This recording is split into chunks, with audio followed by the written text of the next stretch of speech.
কাপোৰকেইটা কল গ'ল সেইকেইটা আনিব পাৰিছিলো মই ভগৱান মোক কি হ'ব এতিয়া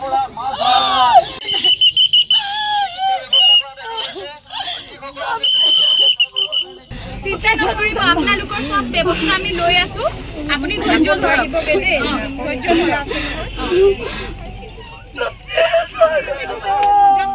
তেখেতে প্ৰেগনেন্ট লেডি হয় তেখেতক আপুনি চাই দিয়ক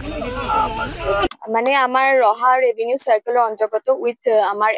ডিডিএমএ নগাঁও আমাৰ 3 দিনীয়া এটা কাৰ্যসূচী আছিলে ট্ৰেইনিং কাম ওয়াৰ্কশপ য'ত অন্তত আমি টেবল টপ এক্সাৰসাইজ মক ড্ৰিল কৰা হৈছে আমাৰ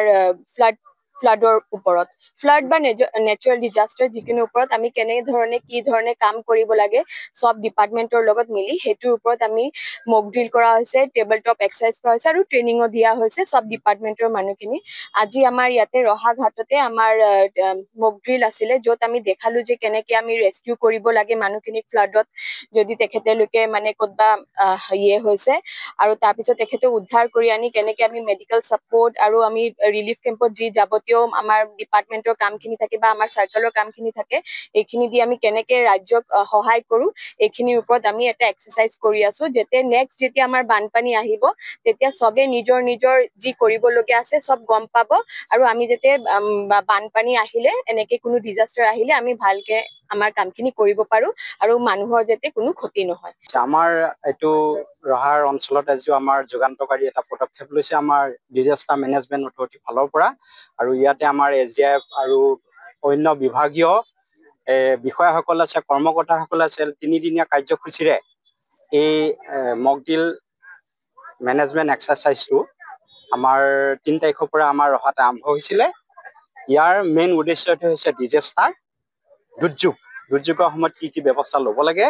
এই বিষয়ে আমাৰ 3 দিনীয়া কাৰ্যসূচী আমাৰ ৰহা কলেজতে আৰম্ভ হৈছিলে আজি তৃতীয় পৰ্যায়ত আজি শেষ আজি আমাৰ মক ড্ৰিল হৈছে আমাৰ পানীত কলং নদীত আমাৰ কেনেকে কি কৰা হৈছে মানে এটোৱে কৰা হৈছে যে আমাৰ যেতিয়া বানপানী হয় তেতিয়া এই মানুহবিলাক বানপানীত ঘৰ দুৱাৰ ভাঙি আহি কলঙৰ ওচৰতে তেওঁলোকে আহি ওখ ঠাইত উঠি আছিলে আৰু আমাৰ এসডিএফ বাহিনীয়ে তৎকালীনভাৱে বানপীড়িত ৰাইজসকলক উদ্ধাৰ কৰি আমি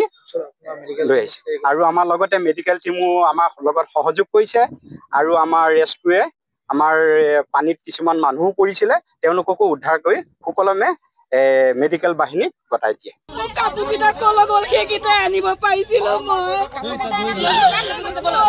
ভগৱান মোক কি হ'ব